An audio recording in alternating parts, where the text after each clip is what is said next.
Hi, I'm Raisa, and you're watching Hello Asia. You act as well, I understand. Yeah, I did my first movie last year, and I think it will be released in November. And yeah, it was interesting. What was interesting about it? It was interesting. It's so different than singing on stage because I do a lot of, as you may see in this interview, I do a lot of hand gestures because that's what you do when you're singing. You're getting the message across like very literally. But in acting, you have to do like little expressions in your eyes and little twitches in your face when you're angry and stuff like that. And it's really interesting to understand and to learn a different kind of art, I guess. Yeah. So give you more respect for actors and actresses. Definitely. Definitely. Because at first I thought memorizing the lines was the hardest thing, but then it was the easiest thing. Making the chemistry and doing it right the first time, doing it right the second time, it's far harder than just memorizing lines, putting emotions. And I'm sure people who don't play music would say the same thing about making music. Maybe, yeah. We thought all you had to do was write songs, but you've got to get a band. You've got to create compositions with drummers and with keyboardists and you got to have your heart broken over and over. otherwise, what can you write about? I know.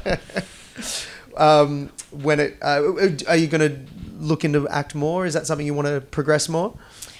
Not at the moment. Yeah. I'm very into this album right now. My handmade album is the album that's very personal, and it's the most Raisa, and I'm very proud of it. And so I'm looking forward to introduce this album to the whole Indonesia. And Australia as well. We're getting to see you, and the world. We're getting to see you back down there.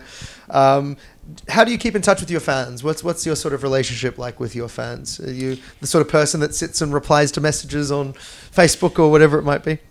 Yikes. I do a lot of social media stuff, that's for sure. And every time I go to different cities, I always arrange something with the local fan base, and so that I can meet them and exchange energies, exchange love, and yeah, I think it's just a very respectful thing to do, and you want to know how people are responding to your music. You want to know how they feel about your music, especially a new album, a new material. So yeah, but I try not to read so much comments because it's just for protecting myself from the craziness.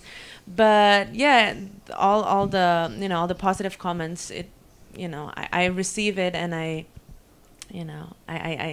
it fuels me. For those who aren't overly familiar with the Indonesian music scene, but maybe they've heard you and they enjoy your music, who else in Indonesia should people be listening to? Who should the world be listening to from Indonesia?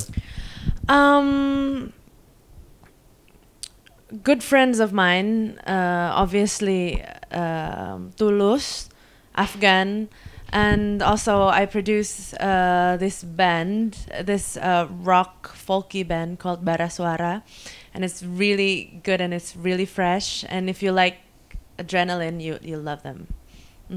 Fantastic. Well, thank you very much for your time, and excited to get you back down to Australia in October. All right, thank you.